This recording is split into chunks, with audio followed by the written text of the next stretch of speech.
আলহামদুলিল্লাহ, মহান রব্বুল আলমিনের দরবারে লাখো কোটি শুকরিয়া যে আল্লাহ রব্বুল আলমিন আমাদেরকে পবিত্র জুমার নামাজ আদায় করার উদ্দেশ্যে সবার আগে মসজিদে আসার তৌফিক দান করেছে। সেজন্য আমরা সবাই দিল থেকে শুকরিয়া আদায় করে বলি আলহামদুলিল্লাহ। গত জুমায় আমরা গুনাহ সম্পর্কে আলোচনা করেছিলাম, গুনাহের কারণে অনেকগুলো ক্ষতি সম্পর্কে আলোচনা করছিলাম। অপরাধের কারণে, কিছু গুনাহের কারণে আমাদের সমাজ, আমাদের নীতি নৈতিকতা ধ্বংস হয়। এমন কিছু গুনাহের কথা আমরা আলোচনা করব যেগুলোর কারণে আমাদের সমাজ, আমাদের ঘর, আমাদের যুব সমাজ, আমাদের নীতি আদর্শ নষ্ট হয়। এই জাতীয় 9টা কারণ আমরা আজকে জানব। গুনাহ, অপরাধ, এটা আল্লাহ তাআলা অপছন্দনীয়। এর মধ্যে একটা গুনাহ হলো জিনা। জিনা এটা আল্লাহ তাআলার কাছে এত অপছন্দনীয়, এটা এত জঘন্য গুনাহ, অপরাধ। কোরআনে কারীমের মধ্যে আল্লাহ তাআলা ইরশাদ করেন, ওয়ালা তাকরাবুজ জিনা ইন্নাহু কানা ফাহিশা। তোমরা জিনার নিকটবর্তীও হইও না, জিনার কাছেই যেও না। জিনা কত বড় গুনাহ! আল্লাহ তাআলা জিনা করো না এই কথা বলেন নাই। আল্লাহ বলছেন ওয়ালা তাকরাবুজ জিনা, তোমরা জিনার নিকটেও যাইবা না। এর থেকে বোঝা যায় জিনা কত বড় অপরাধ। জিনা করা তো দূরের কথা, আল্লাহ তাআলা জিনার কাছে যাইতে নিষেধ করছে। আবু দাউদ শরীফের লম্বা একটা হাদিস, 4442 নম্বর হাদিস। বুরাইদা রাদিয়াল্লাহু তাআলা আনহু, উনি ওনার আব্বা থেকে হাদিসটা বর্ণনা করেন। ওনার আব্বা হাদিসটা আনছেন রাসূল আকরাম সাল্লাল্লাহু আলাইহি ওয়াসাল্লাম থেকে। একজন ব্যক্তির নাম মাইজ ইবনে মালিক আল আসলামি।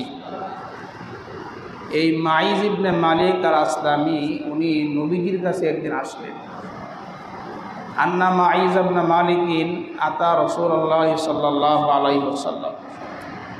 মাইজ ইবনে মালিক আল আসলামি নবীজির কাছে আসলেন, আয়েশা বললেন, ইয়া রাসূলুল্লাহ ইন্নী ক্বাদ যালামতু নাফসি ওয়া জানাইতু। ইয়া রাসূলুল্লাহ, আমি নিজের উপর জুলুম করেছি, নিজের উপর অত্যাচার করেছি, আমি জিনা করেছি। উরিদু আন তুতাহহিরানি, আমি চাই আপনি আমাকে পবিত্র করেন, আপনি আমাকে জিনার শাস্তি প্রয়োগ করেন। মাইজ ইবনে মালিক নবীজির কাছে আয়েশা এই কথা বলতেছে, হুজুর আমি জিনা করছি, আমাকে জিনার শাস্তি দেন। ফারাদ্দাহু রাসূলুল্লাহ সাল্লাল্লাহু আলাইহি ওয়াসাল্লাম, নবীজি তাকে ফিরাইয়া দিলেন। পরের দিন সে আবার আয়েশা বলে, ইয়া রাসূলুল্লাহ ইন্নী ক্বাদ জানাইতু, আমি জিনা করেছি, আমাকে আপনি পবিত্র করুন, আমাকে জিনার শাস্তি প্রয়োগ করুন, আমার উপর জিনার শাস্তি দেন। ফারাদ্দাহু রাসূলুল্লাহ সাল্লাল্লাহু আলাইহি ওয়াসাল্লাম আস-সানিয়া, নবীজি দ্বিতীয় দিনও তাকে ফিরাইয়া দিলেন। দ্বিতীয় দিন ফিরাইয়া দেওয়ার পর নবীজি একজন ফাআরসালা রাসূলুল্লাহ সাল্লাল্লাহু আলাইহি ওয়াসাল্লাম ইলা কওমিহি, একজন প্রতিনিধি তার সম্প্রদায়ের কাছে পাঠাইলেন। লোকটা বারবার আয়েশা বলতেছে জিনা করছে, খোঁজখবর নিয়ে দেখো লোকটা কি ব্রেন ঠিক আছে কিনা, নাকি পাগল। তো তারা যাওয়ার পরে জিজ্ঞাসা করলো তার ব্যাপারে, মাইজের ব্যাপারে। লোকেরা উত্তর দিল, মা না'লামুহু ইল্লা ওয়া ফিয়া মিন সালিহিন ফি মা নুরা। লোকেরা বলল, আমাদের জানা মতে সে আমাদের ভালো সুস্থ মানুষদের অন্তর্ভুক্ত, তার কোনো সমস্যা নাই, বিবেক বুদ্ধি সব ঠিক আছে।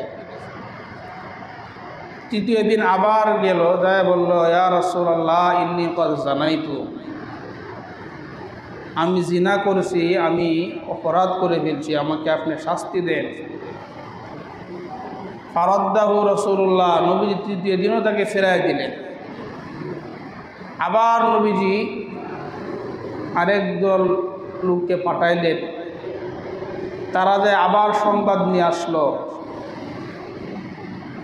বলল তার ব্যাপারে তার কি মাথার কোনো সমস্যা আছে কিনা। লোকেরা বলল আন্নাহু লা বাসা বিহি ওয়ালা আকলা, তার কোনো সমস্যা নাই, তার বিবেক বুদ্ধিও ঠিক আছে, সে সুস্থ মস্তিষ্ক একজন মানুষ, আমাদের মতো একজন মানুষ। চতুর্থ দিন সে যখন আবার আসলো, হাফারা লাহু হুফরাতান, আল্লাহর নবী তার জন্য একটা গর্ত খনন করলেন। ওয়া আমারান নাস ফারুদিমা, চতুর্থ দিন বলার পরে নবীজি মানুষকে আদেশ করলেন তাকে পাথর নিক্ষেপ করার জন্যে। লোকেরা পাথর নিক্ষেপ করল, ওই ব্যক্তি মারা গেল। মাইজ ইবনে মালিক জিনার অপরাধ নিয়ে আল্লাহর কাছে যাবে, এটা তার ভালো লাগে নাই। জিনার শাস্তি দুনিয়াতেই পেয়ে গেলে যাতে আল্লাহর কাছে জবাবদিহি করতে না হয়। ফাজাতিল গামিদিয়া, এই যে লোকটা উনি পুরুষ, মারা যাওয়ার পর আরেকজন মহিলা নবীজির কাছে আসলো। মহিলা এসে বলল, ইয়া রাসূলুল্লাহ ইন্নী ক্বাদ জানাইতু ফাতাহিরনি, ইয়া রাসূলুল্লাহ আমি জিনা করেছি, আমাকে আপনি পবিত্র করেন, আমাকে জিনার শাস্তি দেন। আগে শাস্তি দিয়েছে যাকে, তার না, সে হলো পুরুষ, এখন আরেকজন মহিলা আসলো। ইন্নাহু রাদ্দা, নবীজি ওই মহিলাকে ফিরায় দিলেন। ফালাম্মা কানাল গাদ, পরের দিন ওই মহিলা আবার আসলো। আসার পরে বলল, ইয়া রাসূলুল্লাহ ইন্নী ক্বাদ জানাইতু, ইয়া রাসূলুল্লাহ লিমা তারুদ্দুনি, আমাকে কেন আপনি বারবার ফিরিয়ে দিচ্ছেন।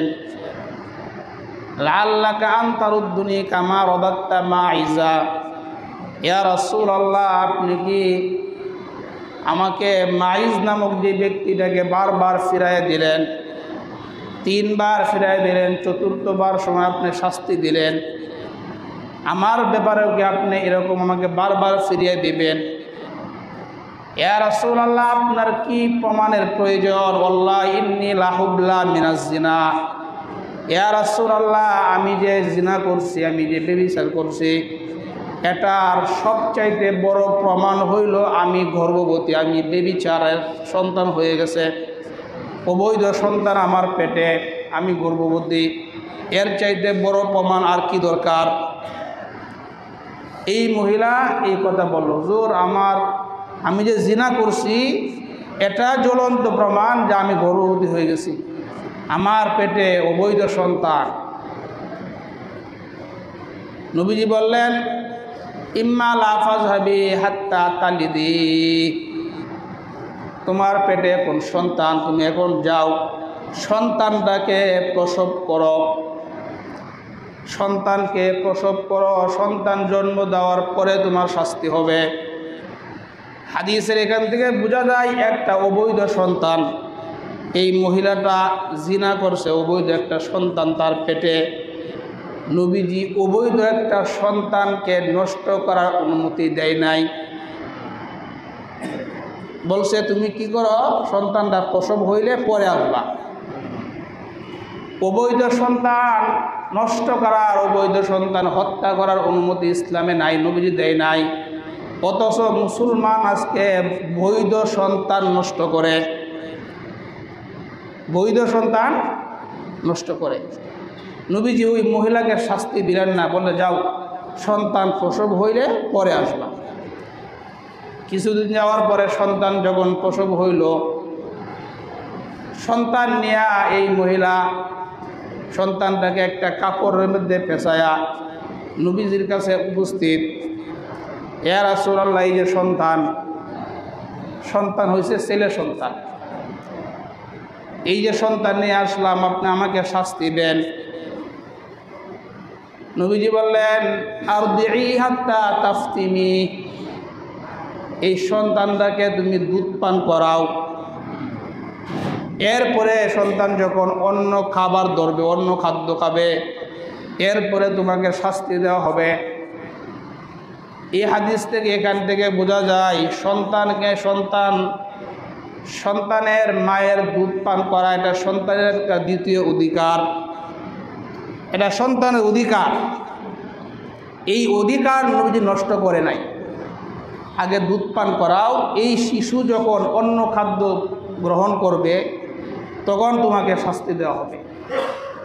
অথচ মুসলমান বিবির শরীর ঠিক রাখার জন্যে সন্তানের এই অধিকারটা লেকটুজের 1-2-তে নিয়ে গেছে, দুধ খাওয়ায় না। অনেক কিছু মুসলমান এরকম আছে, সন্তান মায়ের দুধ পান করাটা সন্তানের অধিকার। সন্তান দুধ পান করে কিছুদিন যাওয়ার পরে যখন সে অন্য খাবার খাইতে পারে, এরকম অবস্থা হয়েছে।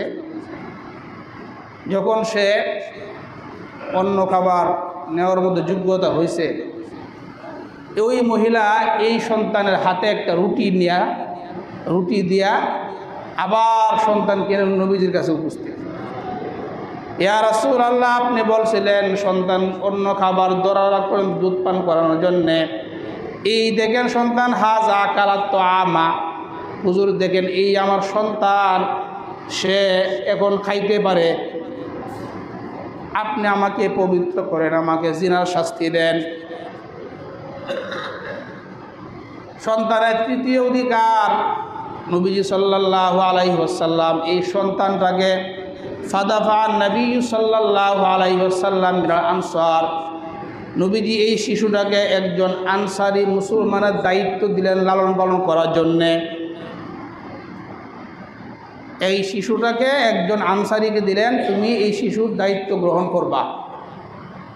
এটা দ্বিতীয় সন্তানের তৃতীয় আরেকটা অধিকার, সন্তানকে উপযুক্ত পরিবেশে বড় হওয়ার একটা পরিবেশ করে দেওয়া, এটা সন্তানের অধিকার। দেওয়ার পরে নবীজি সাল্লাল্লাহু আলাইহি ওয়াসাল্লাম হাফারা লাহা, তার জন্য গর্ত খনন করলেন।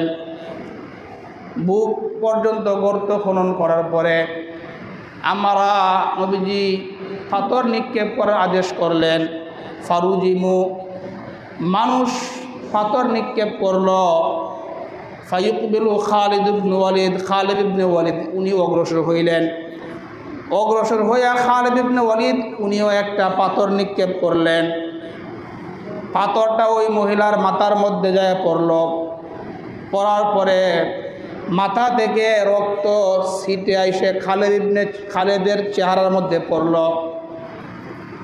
খালিদ ইবনে ওয়ালিদ একটা পাথর নিক্ষেপ করলো। এই পাথরের নিক্ষেপ করার কারণে মহিলার শরীর থেকে রক্ত ছিটে এসে খালেদের চেহারায় লাগলো।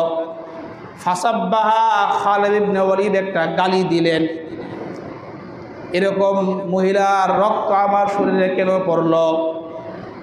নবীজি সাল্লাল্লাহু আলাইহি ওয়াসাল্লাম এটা শোনার পরে নবীজি বলেন, মাহলান ইয়া খালেদ, খালেদ তুমি থেমে যাও, আর গালি দিও না, তুমি থেমে যাও। এই মহিলা এমন অবস্থা, এই মহিলাটা আল্লাহর কাছে এমন হয়েছে, লাকাত তাওবাহা তাওবাতান, সে এমন তওবা করছে, লাউ তাওবাহা সাহিবু মাকসিল লাগুফির আলা, বান্দার হকের গুনাহ আল্লাহ মাফ করে না। কিন্তু মহিলা আল্লাহর কাছে এমন তওবা করছে, এমন তওবা যদি বান্দার হক নষ্টকারী এমন তওবা করত, আল্লাহ তাআলা তাকেও মাফ করে দিতেন। এই মহিলাটা সে জিনা থেকে পবিত্র হয়ে যাওয়ার জন্য আল্লাহর কাছে এমন তওবা করছে, আল্লাহ তাআলা তার তওবাটা কবুল করছেন। এমনকি যদি বান্দার হক নষ্টকারী, বান্দার হক তো আল্লাহ মাফ করে না, এরপরেও বান্দার হক নষ্টকারীরা যদি এরকম তওবা করে, আল্লাহ তাদেরকেও মাফ করে দিবে। তাহলে জিনা করা এটা একটা বড় গুনাহ। সাহাবারা জিনার গুনাহ নিয়ে যাবে এটা সহ্য করে নাই, দুনিয়াতেই জিনার শাস্তি ভোগ করে গেছেন যাতে আল্লাহর কাছে শাস্তি ভোগ করতে না হয়। বুখারী শরীফের 5063 নম্বর হাদিসের মধ্যে নবীজি সাল্লাল্লাহু আলাইহি ওয়াসাল্লাম এর বিবিদের কাছে 3 ব্যক্তি আসলেন। 3 ব্যক্তি আইসা নবীজি ঘরের মধ্যে কি ইবাদত করে, নবীজি ঘরে কি আমল করে এটা জানার জন্যে বাহির থেকে প্রশ্ন করলেন। যা সালাসাতু রাহতিন ইলা আজওয়াজিন নবী সাল্লাল্লাহু আলাইহি ওয়াসাল্লাম, 3 ব্যক্তি নবীর বিবিদের কাছে আসলেন।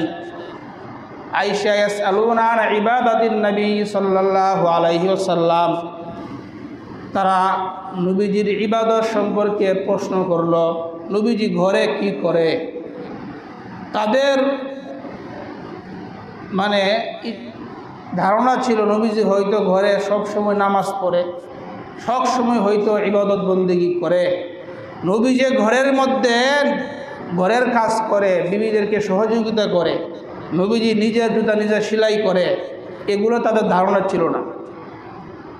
ফালাম্মা উখবিরু হাত্তা তাকাল্লুহা, যখন তাদেরকে বলা হইল নবীজি ঘরের মধ্যে নবী নিজের জুতা নিজে সেলাই করে, নবীজি ঘরের মধ্যে বিবিদের কাজে সহযোগিতা করে, এই সংবাদ দেওয়ার পরে নবীজির আমলকে তাদের কাছে কম মনে হলো।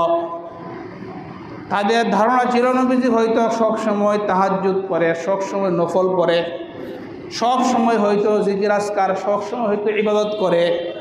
নবীজি ঘরের মধ্যে এই কাজগুলো করে, এটা তাদের ধারণা ছিল না। তারা বলল, আইনা নাহনু মিনান নবী সাল্লাল্লাহু আলাইহি ওয়াসাল্লাম ওয়া ক্বাদ গুফিরা লাহু মা তাকদ্দামা মিন যামবিহি ওয়া মা তাআখার। এই 3 ব্যক্তি বলতে লাগলো, আমরা নবী কোথায় আর আমরা কোথায়? নবীর তো আগের পরের সব গুনাহ মাফ, নবীর আগের পরের সব গুনাহ মাফ, নবী কোথায় আর আমরা কোথায়? এই 3 জনের একজন ফাকাল আহাদুহুম, একজন বলতে লাগলো, আনা উসাল্লিল লাইলা আবাদা, আমি সারা রাত নামাজ পড়ব, ঘুমাবো না। একজন বলল, আমি সারা রাত নামাজ পড়ব। আরেকজন বলল, আনা উসল্লি ওয়ালা উফতিরু, আনা উসল্লি দাহারা ওয়ালা উফতিরু, আমি সারা বছর রোজা রাখবো, কখনো ইফতার করব না। আরেকজন বলল, আনা আতাজিলুন নিসা আফালা আতাজাওয়াজু আবাদা, আমি নারীদের থেকে দূরে থাকবো, বিয়ে শাদী করবো না কখনো। 3 জন এইরকম 3 কথা বললো যে নবীজি তো ওনার গুনাহ নাই, ওনার আগের পরে সব গুনাহ মাফ, আমরা তো গুনাহ করছি। এরকম 3 জন বেশি বেশি আমল করার জন্যে এরকম বলল। একজন বলল, আমি সারা রাত নামাজ পড়ব। আরেকজন বলল, আমি সারা বছর রোজা রাখবো। আরেকজন বলল, আমি বিয়েই করব। একটু পরে নবীজি আসলেন। নবীজি আইসা বললে, আনতুমুল্লাযী কুলতুম কাযা ওয়া কাযা, এই তোমরা 3 জন একটু পূর্বে এই কথা তোমরা বলছো। শোনো তোমরা, ওয়াল্লাহি ইন্নী লাআখশাকুম লিল্লাহ, দুনিয়ার মধ্যে সমস্ত মানুষের মধ্যে আমি নবী আল্লাহকে সবচাইতে বেশি ভয় করি, আমি আল্লাহকে সবচাইতে বেশি ভয় করি। ওয়া আতকাকুম, আমি আল্লাহকে সবচেয়ে বেশি ভয় করি। এই আমি নবী উসল্লিল লাইলা ওয়া আরকুদু, আমি নামাজও পড়ি আবার রাতে ঘুমাই, রাতের বেলা নামাজও পড়ি আবার রাতের বেলা ঘুমাই। আল্লাহর হক আদায় করি, আমি আমার শরীরে হক আদায় করি। আসুমু ওয়া উফতিরু, আমি রোজা রাখি আবার রোজা ভাঙ্গি। সপ্তাহে সোমবার বৃহস্পতিবার রোজা রাখি, অন্য দিন রোজা রাখি না। আনা আতাজাওয়াজুন নিসা, আমি বিবিদেরকে বিয়ে করি, নারীদেরকে বিয়ে করি এবং তাদের হক আদায় করি। ফামান রাগিবা আন সুন্নতি ফালাইসা মিন্নি, নবীজি বলেন যে আমার সুন্নত থেকে ও মনোযোগী, সে আমার উম্মতের অন্তর্ভুক্ত না। নবীজি বললেন, আমি নামাজ পড়ি আবার ঘুমাই, রোজা রাখি রোজা ভাঙ্গি, আমি সবচেয়ে বেশি আল্লাহকে ভয় করি, সুতরাং এটা হলো আমার সুন্নত। তো আমাদের সমাজ, আমাদের আজকে ধ্বংসের, নীতি নৈতিকতা ধ্বংসের একটা কারণ হইল আমাদের ধর্মীয় শিক্ষার অভাব। ইসলাম বলে স্বামী স্ত্রী যে সম্পর্ক, এটা পবিত্র সম্পর্ক, এটা স্থাপন হওয়ার মাধ্যম হইল বিয়ে। এটা ইসলাম এই কথা বলে। আর পাশ্চাত্য কালচার, শয়তান বলে বিয়ের আগে দেখো শুনো পরিচয় হও, তারপরে বিয়ে করবা। এটা হলো শয়তানের কথা। ইসলামী শিক্ষার অভাব, এটা আমাদের সমাজ, আমাদের নীতি নৈতিকতা ধ্বংসের এক নম্বর কারণ। কারণ ইসলাম বলে মুসলমান নারী পুরুষের মধ্যে যে বন্ধন হবে, এটার মাধ্যম হলো বিয়ে। বিয়ের মাধ্যমে এই সম্পর্ক স্থাপন হয়। আর শয়তান বলে আগে চিনো জানো, 2 বছর 3 বছর পরে কি করব, বিয়ে করো। এটা হলো আমাদের ইসলামী জ্ঞান কম থাকার কারণে। শয়তান আমাদের সামনে গুনাহগুলিকে সাজায় তুলে, জিনা, গুনাহ, এই সমস্ত গুনাহগুলোকে সাজায় তুলে।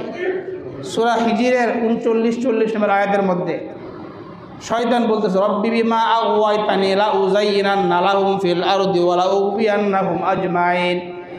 শয়তান বলতেছে, আল্লাহ আপনি আমাকে যেহেতু পথভ্রষ্ট করছেন, আমি আদম সন্তানের কাছে প্রত্যেকটা গুনাহকে আমি সাজায় দিব, এরা গুনাহগুলো করবে। জিনাকে সাজায় দিবে। সারা দুনিয়া আজকে গুনাহকে এমনভাবে সাজায় দিয়েছে শয়তান, এই গুনার মধ্যে আজকে মুসলমান হাবুডুবু খাইতেছে। জিনাকে সাজায় দিছে। শয়তান বলবে বিয়ে করা দরকার না, আগে চেনা জানা হোক, পরিচয় হোক, তারপরে বিয়ে করবা। বুখারী শরীফের 5078 নম্বর হাদিসের মধ্যে নবীজি সাল্লাল্লাহু আলাইহি ওয়াসাল্লাম বলেন, আম্মা জান আয়েশা সিদ্দিকা রাদিয়াল্লাহু তাআলা আনহা, নবীজির বিবি, এবং উনি সাহাবা কেরামের মধ্যে 130 জন মুফতি ছিলেন যারা ফতোয়া দিতেন। এর মধ্যে বিখ্যাত মুফতি ছিলেন 7 জন। এই 7 জন বিখ্যাত মুফতির মধ্যে আম্মা জান আয়েশা সিদ্দিকা রাদিয়াল্লাহু তাআলা আনহা, উনি একজন মুফতিয়া ছিলেন। আম্মা জান আয়েশা যে এত বড় আলেমা হইলেন, এত বড় মুফতিয়া হইলেন, নবীজির সুহবতে তাইকা, এটা কিসের মাধ্যমে? নবীজির মাধ্যমে। নবীজির মাধ্যমে বিয়ের বন্ধনে আবদ্ধ হইলেন, নবীজির সুহবতে তাইকা এত বড় আলেমা হইলেন। নবীজি বলেন, আয়েশা উরিদু কুফিল মানামি মাররাতাইন, আমি তোমাকে স্বপ্নে 2 বার দেখলাম। ইযা রাজুলান ইয়াহমিলুকি ফি সারিকাতি হারির, আমি স্বপ্নে তোমাকে দেখলাম এক ব্যক্তি তোমাকে রেশমের কাপড়ের মধ্যে পেশায়া বহন করে নিয়ে যাচ্ছে। আমার সামনে দিয়ে নিয়ে যাওয়ার পরে বলল, হাজিহি ইমরাতি, এই যে রেশমের কাপড়ের মধ্যে তিনি হলো আপনার বিবি। আয়েশা, আমি রেশমের কাপড়টা সরাইয়া দেখলাম, ফাইজা হিয়া আনতি, এর ভিতরে তোমাকে দেখা যায়। দেখলাম তোমাকে দেখা যায়। আমি বললাম, ইয়াকুন হাযা মিন ইনদিল্লাহ ইমজিহি, আমি বললাম যদি এটা আল্লাহর পক্ষ থেকে স্বপ্ন হয়, তাহলে অচিরেই আল্লাহ আয়েশাকে আমার বিবি বানাবেন। এই তুমি আমার বিবি হয়ে গেলা। আম্মা জান আয়েশা যে নবীজির বিবি হইলেন কিসের মাধ্যমে? বিয়ের মাধ্যমে। বিয়ের মাধ্যমে পবিত্র একটা বন্ধন, এই বিয়ের মাধ্যমে নবীজির বিবি হইলেন। এরপরে আম্মা জান আয়েশা বিখ্যাত 7 জন মুফতির মধ্যে উনি একজন মুফতিয়া। উনি এমন মুফতিয়া ছিলেন, সাহাবায়ে কেরামের মধ্যে বিভিন্ন বিষয় নিয়ে লম্বা ঝগড়া, ইখতিলাফ, আম্মা জান আয়েশার এক কথায় এটা সমাধান হয়ে যায়। ফরজ গোসলের একটা মাসালা নিয়ে সাহাবায়ে কেরামের মধ্যে ইখতিলাফ লাগছে, কেউ বলে এটা হালাল, কেউ বলে হারাম, লম্বা ইখতিলাফ। সবাই বলল চলো আয়েশার কাছে যাই। আয়েশার কাছে যাওয়ার পরে আম্মা জান আয়েশা কয়েকটা কথা বললেন যে এই ইসলামের এই মাসালাটা আমি আর নবী এভাবে আদায় করছি। এতটুক বলার দ্বারা সাহাবায়ে কেরামের দীর্ঘ ইখতিলাফ নিরসন হয়ে যায়। এত বড় আলেমা ছিলেন, এত বড় মুফতিয়া ছিলেন, এটা নবীজির সাথে বিয়ের মাধ্যমে আবদ্ধ হয়েছে, এরপরে উনি বড় আলেমা হয়েছেন।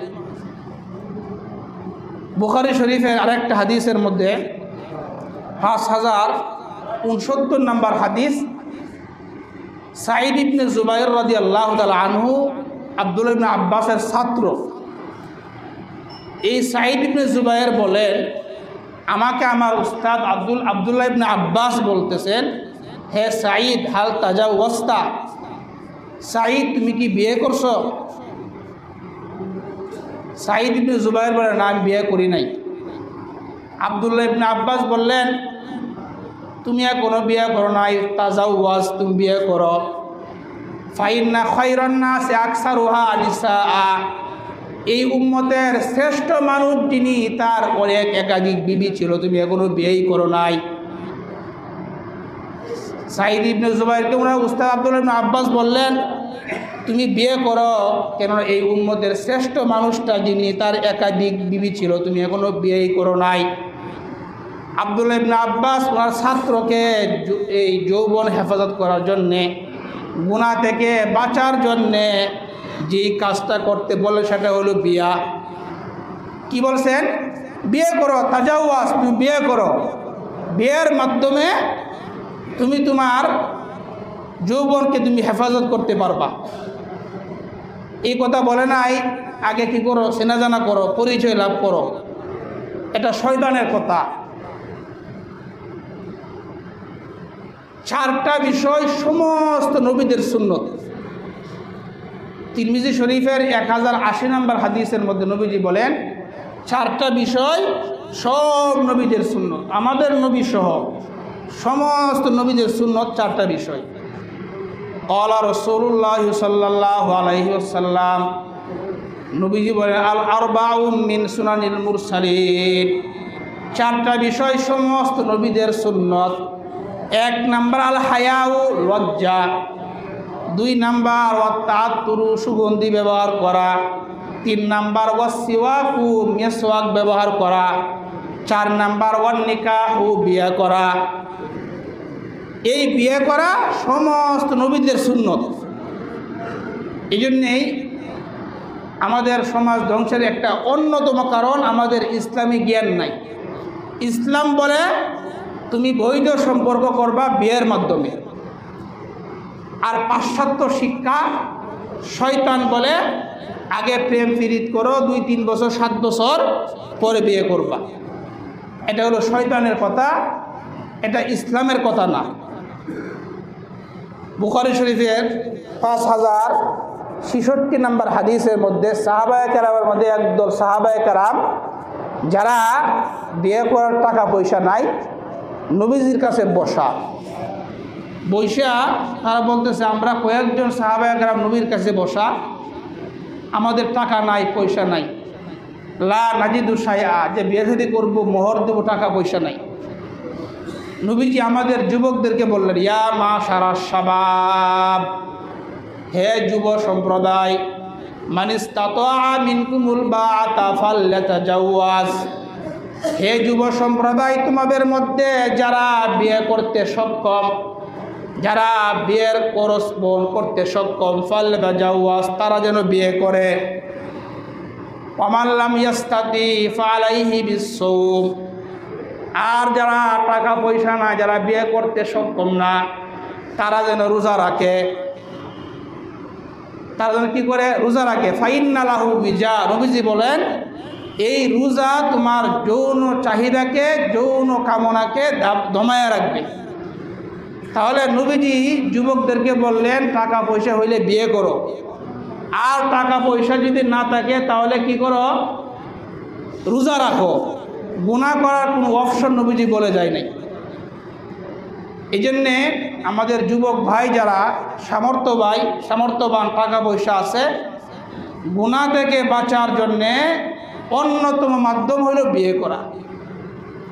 অনেক আছে অনেক মা বাবা এমন আছে বলে সন্তানটা আগে প্রতিষ্ঠিত হোক, সন্তানকে প্রতিষ্ঠিত হোক তারপরে তাকে বিয়ে করাই। তো এই সন্তান যদি গুনাহ করে তাহলে এই গুনাহ তো মা বাবার উপরে পড়বে এসে। এই জন্যে বাবার দায়িত্ব হলো সন্তানকে বিয়ে করাই দেওয়া। সন্তানকে গাড়ি কিনে দিছে 2 লক্ষ টাকা দিয়ে, এবার টাকা নাই, একটা গাড়ি কিনছে 2 লক্ষ টাকা দিয়ে। এই 2 লক্ষ টাকা দিয়ে গাড়ি না কিনে আপনি বিয়ে করাইতে পারতেন। তো আমাদের সমাজে বিয়াটাকে আমরা অনেক কঠিন করে ফেলছি। বর্তমান সময়ে বিয়াটা ইসলামে সহজ ছিল, এটাকে আমরা সামাজিকতা রক্ষা করতে যায় এত কঠিন করছি যে এখন বিয়ে করতে মানুষে ভয় পা। টাকা পয়সা কামাই করি এটা নিয়ে অনেক দরদাম হয়, মেয়ে পক্ষ ছেলে পক্ষ অনেক দরদাম চলে। সামর্থ্য অনুযায়ী মোহর ধার্য কইরা ছেলে যদি স্ত্রীর ভরণ পোষণ নিতে পারে তাহলে অল্প খরচের মধ্যেও বিয়ে করানো যায়, এটা ইসলামের মধ্যে আছে। আমাদের সমাজ ধ্বংসের একটা অন্যতম কারণ হলো এটা। এই জন্যে আমাদের সন্তানদেরকে সময় মতো আমরা বিয়ে করাই দিব, এটা আমাদের দায়িত্ব আদায় হয়ে যাবে। 2 নম্বর আরেকটা আমাদের সমাজ ধ্বংসের কারণ নারী পুরুষের অবাধ মেলামেশা। নারী পুরুষের অবাধ মেলামেশার কারণে আমাদের সমাজ, আমাদের নীতি, আমাদের আদর্শ আজকে ধ্বংস হচ্ছে। বুখারী শরীফের 5232 নম্বর হাদিস, একজন পুরুষের সাথে, বেগানা পুরুষের সাথে একজন মহিলা নির্জনে সাক্ষাৎ করতে পারবে না। সাক্ষাৎ করা নিষেধ, কারণ একটা বেগানা পুরুষ একটা বেগানা মহিলা যদি নির্জনে থাকে, তৃতীয় শয়তান এখানে উপস্থিত হয়ে যায়। লা ইয়াখলুয়ান্না রাজুলুন ইল্লা জি মাহরামিন, নবীজি বলেন কোনো পুরুষ কোনো মহিলার সাথে একান্তে সাক্ষাৎ করবে না মাহরাম ছাড়া। মাহরাম ব্যতীত একান্তে কোনো পুরুষ মহিলা সাক্ষাৎ করা যাবে না। আরেক হাদিসের মধ্যে আসে লা ইয়াখলুয়ান্না রাজুলুন ইল্লা কানা সালিসুহুমা শাইতান, কোনো পুরুষ এবং মহিলা যদি একান্ত কথা বলে তৃতীয় জন শয়তান এখানে উপস্থিত হয়ে যায়। নারী পুরুষের অভাব মেলামেশা এটাও আজকে আমাদের সমাজ ধ্বংসের একটা অন্যতম কারণ। আমাদের ঘরে অনেক মা বোন আছে বাহিরে পর্দা করে, কিন্তু ঘরে ভাইয়ের সাথে, স্বামীর ভাই তার সাথে পর্দা করে না। বলে যে সে তোমার ছোটো ভাই, বয়স কত? 24 বছর বয়স। ডাক্তারের কাছে যাবে, বলে স্বামী বাড়িতে নাই। কার সাথে যাবে? বলে ছোটো ভাই আছে না, বয়স কত? 24 বছর বয়স। দেবরের সাথে পর্দা করা, পর্দা আছে না নাই? দেবরের সাথে পর্দা আছে না? দেবরের সাথেও পর্দা আছে। নবীজি বলেন লা ইয়াখলুয়ান্না রাজুলুন ইল্লা জি মাহরামিন, কোনো পুরুষ মাহরাম ছাড়া মহিলার সাথে একান্তে সাক্ষাৎ করবে না। একজন সাহাবা প্রশ্ন করলেন, একজন আনসারী সাহাবা প্রশ্ন করলেন, ইয়া রাসূলুল্লাহ আফারাআইতাল হামওয়া, ইয়া রাসূলুল্লাহ দেবর সম্পর্কে আপনার মতামত কি? দেবর কাকে বলে? স্বামীর ছোট ভাই, তাকে দেবর বলে। আল্লাহ নবী বলে আল হামু আল মাউত, দেবর হইল মৃত্যু সমতুল্য। নবীজি বলছেন দেবর মৃত্যু সমতুল্য। দেবর কি? দেবর মৃত্যু সমতুল্য। তো দেখেন, এই যে নারী পুরুষের অবাধ মেলামেশা, এটা কি আমাদের সমাজে আছে না নাই? আমাদের ঘরে ঘরে এটা আছে। এর জন্যে শুধু আমাদের বাবিরা দায়ী এরকম না, আমরা দেবররাও দায়ী। আমরা দেবররাও দায়ী, কারণ নারীর যেমন পর্দা পুরুষেরও তেমন পর্দা। ভাবিরা যেমন পর্দা করে না, দেবরও তো এরকম পর্দা করে না। এই জন্যে ভাবির জন্য পর্দা করা ফরজ, দেবরের জন্য পর্দা করা ফরজ। নবীজি বলছেন আল হামু আল মাউত, দেবর হল মৃত্যু সমতুল্য। বলেন মৃত্যুর কাছে মৃত্যু কেউ হইতে চা, মৃত্যুর মধ্যে কেউ ঝাঁপ দিতে চা? নবীজি বলছেন উম্মত মনে রাখবা, আমি বলে গেলাম দেবর মৃত্যুর সমতুল্য। তোমরা যে মৃত্যু কামনা করো না, দেবরের কাছে তেমন পদ্মা করবা, দেবর তোমার মৃত্যুর সমতুল্য। তাহলে আমাদের সমাজ ধ্বংসের এটা 2 নম্বর কারণ, অবাধ মেলামেশা। আরেকটা উদাহরণ দেই, আপনার বন্ধুবান্ধব আপনার বাড়িতে বেড়াইতে আসলো, আসার পরে আপনি চা দিবেন, বিস্কুট দিবেন। এখন আপনার বিবিকে বললেন চা নিয়ে আসো, বিবি বলল এটা হারাম না, পর্দা করতে হবে না। আপনি বললেন সমস্যা নাই, বন্ধু বান্ধবী। এই যে আপনি এই কথাটা বললেন, এটার জন্য আপনি দায়ী হবেন, আল্লাহর কাছে আপনি আসামির কাঠ করে দাঁড়াইতে হবে। আপনার বন্ধু বান্ধবের সাথে আপনি আপনার বিবিকে পর্দা করালেন না, চা নিয়ে আসতে বললেন, আপনি আপনার বিবিকে বেহায়া হওয়ার জন্য আপনি সহযোগিতা করলেন। এটা 2 নম্বর কারণ। এই জন্য নারী পুরুষ অবাধ মেলামেশা এটা বন্ধ করতে হবে। 3 নম্বর কারণ পর্দাহীনতা। আমাদের সমাজ, আমাদের ঘর, আমাদের আদর্শ ধ্বংস হওয়ার 3 নম্বর কারণ পর্দাহীনতা। নারী এটা ঢেকে রাখার জিনিস, নারী ঢেকে রাখার। হাদিসের মধ্যে নবীজি বলেন আল মারআতু আওরাতুন, নবীজি বলেন মহিলা নারী এটা ঢেকে রাখার জিনিস। ইজা খরাজাত ইস্তাশরাফা শাইতান, নবীজি বলেন ঢেকে রাখার জিনিস যখন বের হয় শয়তান এটাকে সুন্দর করে তোলে। নারী ঢেকে রাখার জিনিস, নারী পর্দায় রাখার জিনিস, এটা যখন পর্দাহীনভাবে বের হয় ইস্তাশরাফা শাইতান, শয়তান এটাকে মোহনীয় আকর্ষণীয় করে তোলে। এই পর্দাহীনতাও আমাদের সমাজ ধ্বংসের অন্যতম একটা কারণ। নারীরা ঘর থেকে বের হওয়ার সময় অনেক নারী আছে সুগন্ধি ব্যবহার করে, এটাও নিষেধ। হাদিসের মধ্যে আসে ইরাস্তাতরাবিল মারআতু ফামাররাত আলা কওমিন ইয়াজিদু রিহাহা, নবীজি বলেন যে মহিলা সুগন্ধি ব্যবহার করে রাস্তা দিয়ে বের হয় যেন অন্য মানুষ তার ঘ্রাণ নেই, সুগন্ধি ব্যবহার করে যাতে মানুষে তার এই ঘ্রাণ নেয়। নবীজি বলেন ফাহিয়া কাজা ওয়া কাজা ইয়ানি জানিয়া, এই নারীটা জিনাকারী বিবিচারী নারী। বলেন নাউজুবিল্লাহ। তাহলে সেন্ট ব্যবহার কইরা, উন্নত সেন্ট ব্যবহার করে নারী ঘর থেকে বের হতে পারবে। সেন্ট ব্যবহার করা, সুগন্ধি ব্যবহার করা, আতর ব্যবহার করবে স্বামীর জন্য। ঘরে যদি বাহিরে বের হয় তাহলে নবীজি তাকে কাউলান শাদীদা, কঠিন কথা বলছেন, তাকে বেবিচারী নারী বলছেন। নাউজুবিল্লাহ। তাহলে সুগন্ধি ব্যবহার কইরা বের হইতে পারবে না। অথচ বর্তমান সময়ে নারীরা ঘরে থাকবে, ঘরে তাকে সেরা কাপড় পইরা, বাহিরে যখন বের হয় তখন সাজ্জা গুজে বের হয়।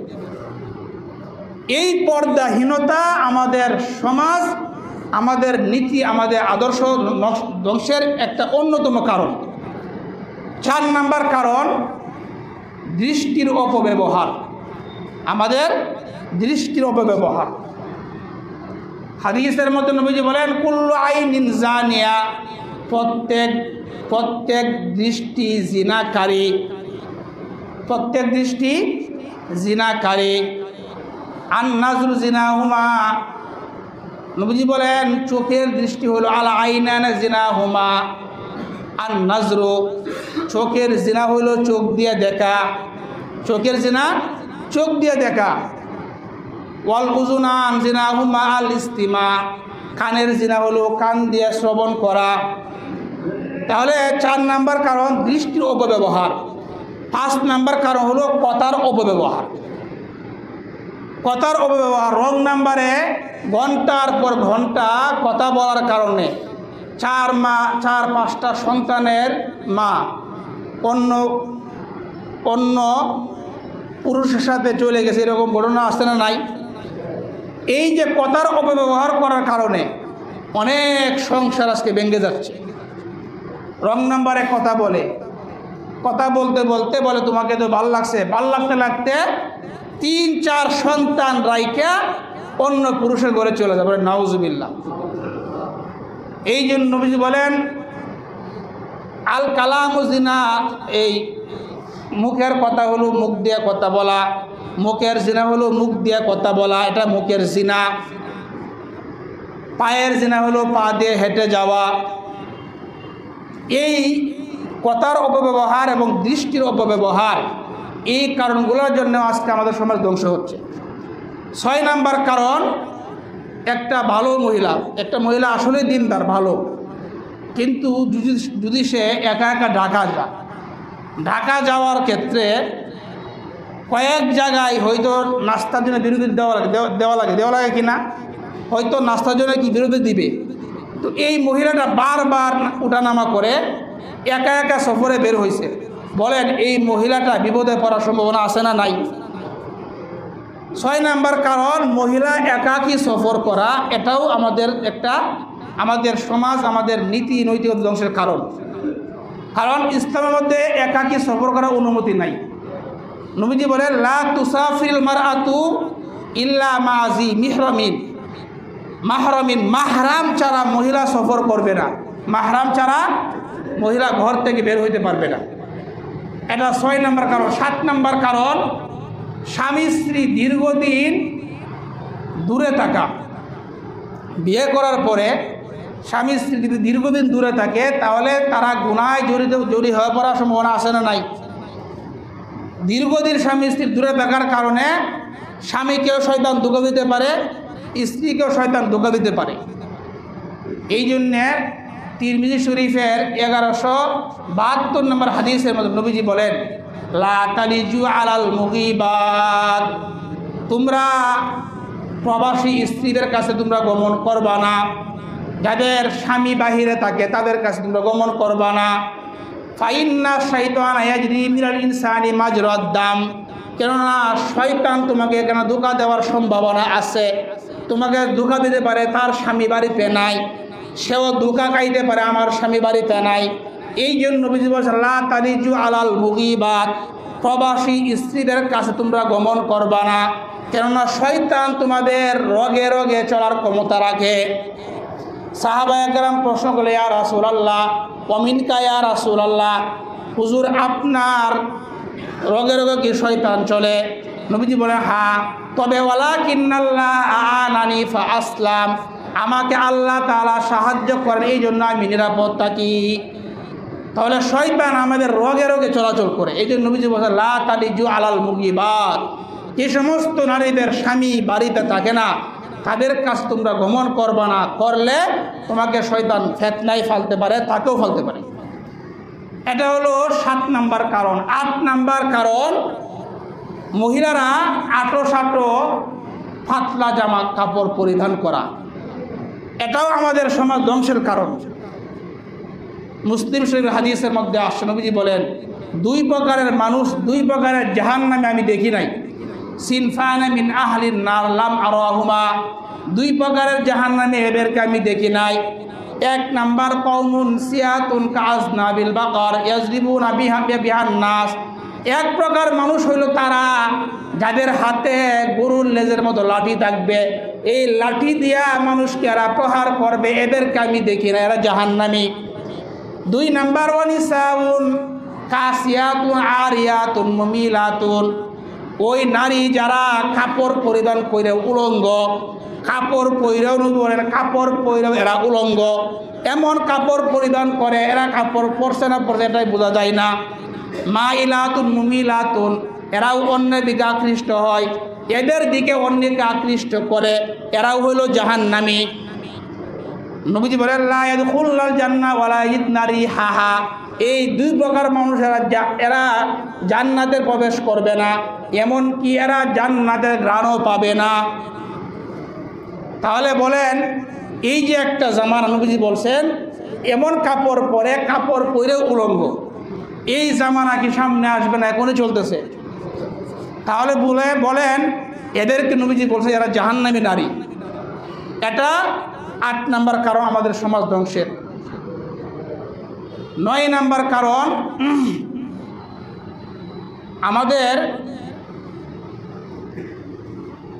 ইলেকট্রিক জিনিসের ব্যবহার সহজ হয়ে যাওয়া, মোবাইলের ব্যবহার সহজ হয়ে যাওয়া, এটাও আমাদের সমাজ ধ্বংসের কারণ। এটা অন্যতম কারণ, বড় কারণ। মোবাইলের কারণে আজকে আমাদের সমাজ ধ্বংস হচ্ছে।